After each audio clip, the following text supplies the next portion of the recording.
個人呢一輩子最大嘅財富就係金錢，唔係地位。係朋友，一生有你已經足夠。你暖暖風擦過我的肩，是誰還像星空裡面記載了春天？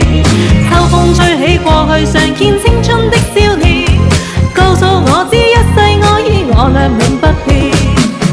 記得與你晚風擦過我的肩，是誰還像星空裡面記載了春天？秋風吹起常迎過青春的少年，告訴我知一生愛意我倆永不變。仲未讀清楚。